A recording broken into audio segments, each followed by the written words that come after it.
The motion to dismiss is from the New York Times, as Justin Baldoni is suing them. So while this doesn't have as much to do with Blake Lively's defense, these parallel lawsuits leave a lot in the exhibits. Are you going to sue Blake Lively too? Into oblivion, Megan. Wait till you see this lawsuit. Oh boy. Well, for what?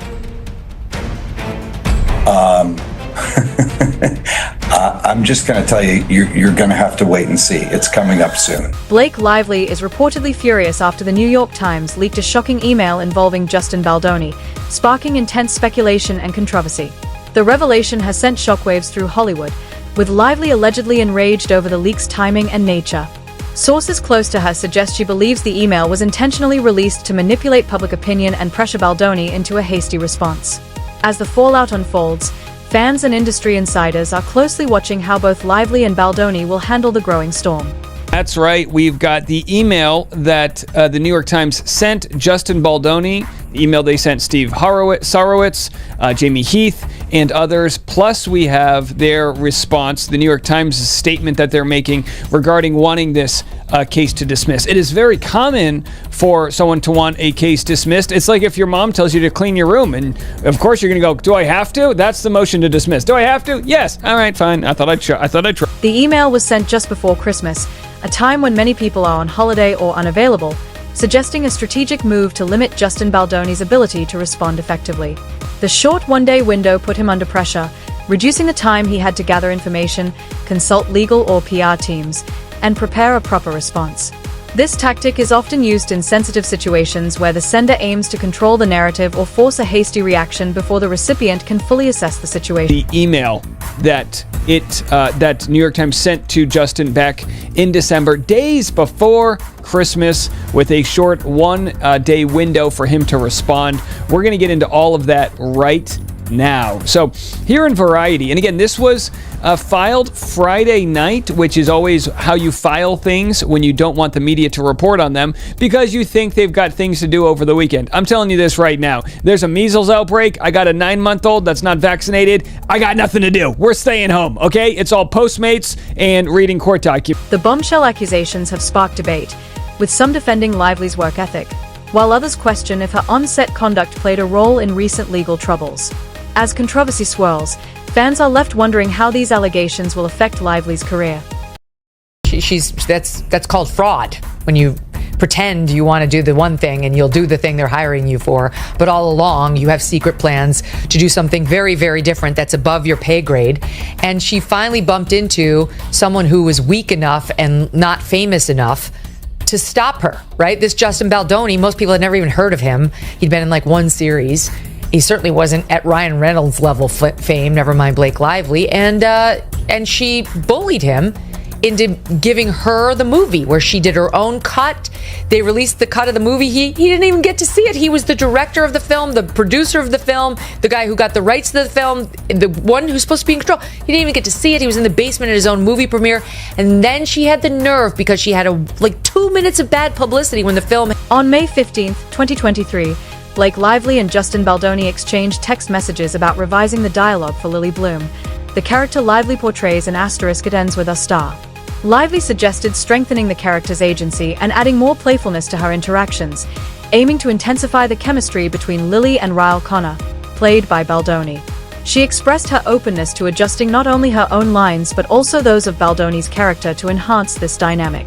Baldoni enthusiastically agreed, believing that the changes would deepen the character's connection and improve the text exchange between Blake Lively and Justin Baldoni during the filming of It Ends With Us.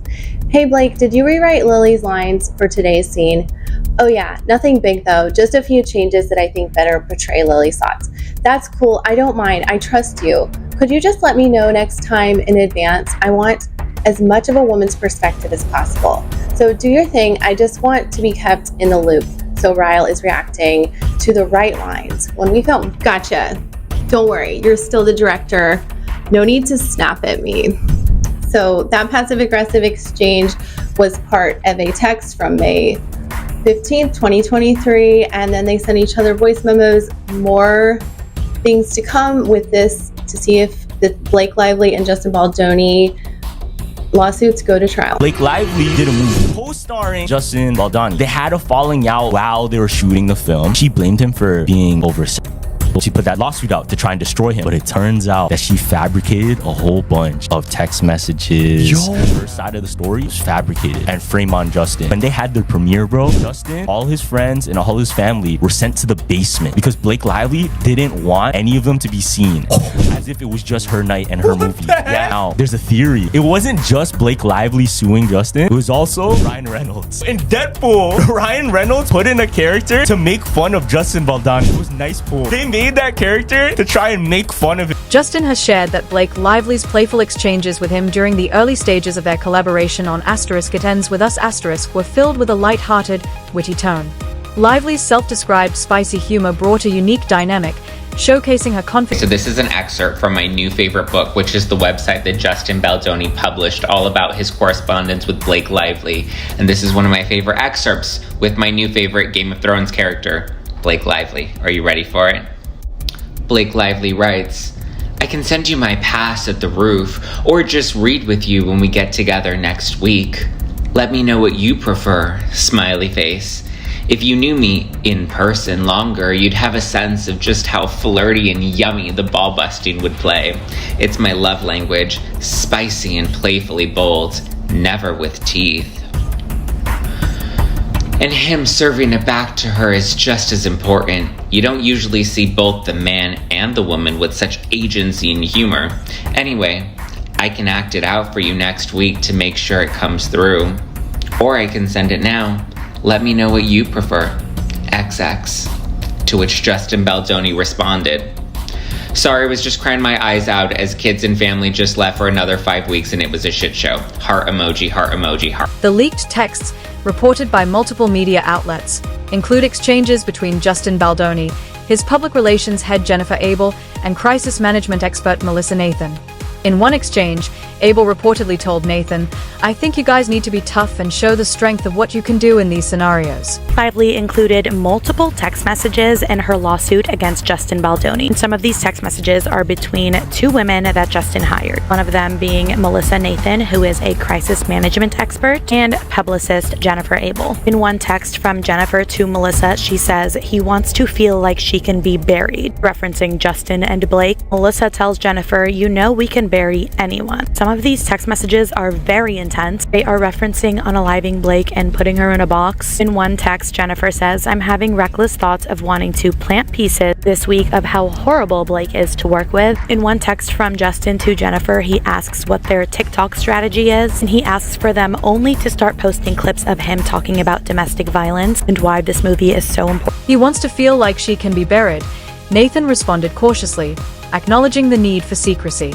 We can't write, we will destroy her, but later added, imagine if a document detailing everything he wants ends up in the wrong hands.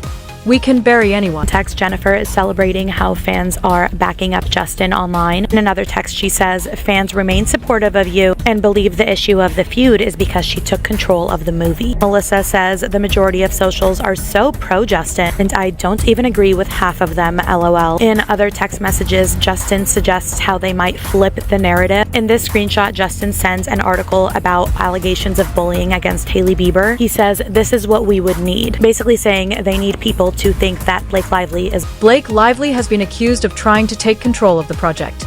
Justin Baldoni's attorney, Brian Fredman, expressed shock at Lively's alleged actions, stating he's never seen anything like it in his 30-year career. Fredman argues that Lively's attempts to dominate the production are both unprecedented and manipulative. The time progressed in this film. She decided that she wanted to be a producer. She started to make edits. She wanted to be part of the editing team. There were people hired, like human beings actually hired to do the editing job, who had done work as editors. She wanted to be part of that team. The next thing you know, she took over the editing. She started making threats that she wouldn't promote the movie, that she wanted to be in control of marketing of the movie, that she would do nothing in terms of promotion unless she was the actual. The controversy stems from the troubled production of It Ends With Us where tensions on set and behind the scenes escalated into a full-blown legal battle. Blake Lively, once known for her polished public image and acclaimed acting, is now embroiled in a bitter dispute after filing complaints accusing Justin Baldoni of inappropriate on-set behavior. Justin Baldoni is now involving Taylor Swift in his lawsuit against Blake Lively. So Justin Baldoni is suing Blake Lively, Ryan Reynolds, and their publicist for over $400 million for all the It Ends With Us drama. Now he's name-dropping Taylor Swift, Blake's bestie, in the mix. Thankfully, Taylor Swift is not being sued, but she's mentioned in his 179-page paper complaint, and he's alleging that Taylor's fame was used to pressure him during production. And it really all stems from this penthouse situation where Blake and Ryan live. Apparently there was a meeting there with all of them, and Taylor Swift was actually present, and Blake ended up rewriting one of the scenes. And even after the meeting was over, Baldoni texted Blake this, saying, "I gotta put my glasses on for this one, the font is too small. Also was working on the rooftop scene today. Really love what you did. Makes it so much more fun and interesting, and I would have felt the same way without Ryan and Taylor." This was a sinister PR move. Blake Lively then moved 11 days later to file a lawsuit. So now she has filed a lawsuit, and I don't think she ever wanted to do this. I think she genuinely wanted this to be a PR move, and she wanted to leak it to the New York Times. She thought the public would take her side with no questions asked, and instead the public is saying, no, we have a few questions here.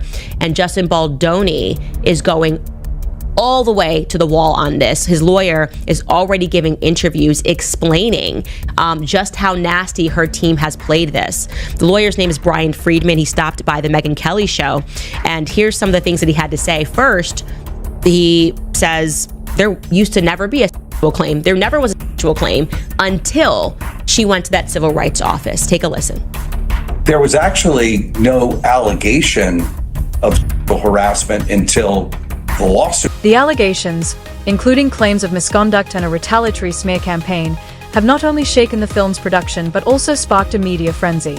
Talking all things Blake Lively and her legal complaint that she's filed against her It Ends With Us co-star Justin Baldoni. Yes, the It Ends With Us movie drama does in fact not end. What's interesting about this story to me is the Justin Baldoni of it all. He is a self-proclaimed male feminist. He's woke. He speaks out against sexual assault and sexual harassment, even toxic masculinity. And now in this legal complaint filed by Blake Lively, he's being accused of sexual harassment. I challenge you to see if you can use the same qualities that you feel make you a man to go deeper into yourself. And will you be man enough to stand up to other men when you hear locker room talk, when you hear stories of sexual harassment, when you hear your boys talking about grabbing ass or getting her drunk? Will you actually stand up and do something so that one day we don't have to live in a world where a woman has to risk everything and come forward to say the words "me too"? This is gonna be really awkward if these allegations are true. I will say, just for the record, I'm not a fan of either of these individuals, and something about both of them rubs me the wrong way. Blake Lively is accusing Justin Baldoni of sexual harassment, followed by an attempted PR takedown of her to cover his own ass from people finding out what he did to her. In an article titled "We Can Bury Anyone," Blake Lively heroically shared her story, and the world was on her side because it looked like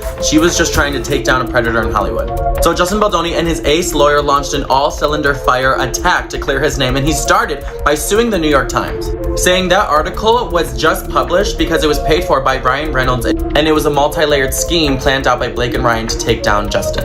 And I think it's pretty common knowledge that the mainstream media will lie on behalf of their powerful friends or anyone who pays them off to say so. Blake Lively's legal team requested more time to file an amended complaint, aiming to present new evidence against Justin Baldoni.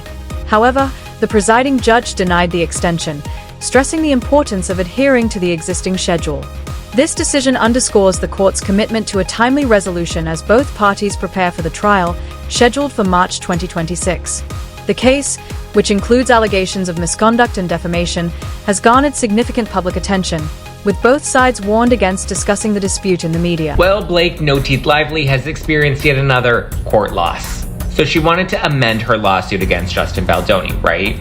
The judge said, okay, cool, you have until Valentine's Day, February 14th. And now Blake Lively was like, oh, hold on, wait a minute, we're not ready to present yet. And she was asking for an extension until March 5th. And then the judge said, okay, why? And she's like, duh, because I'm Khaleesi and I said so.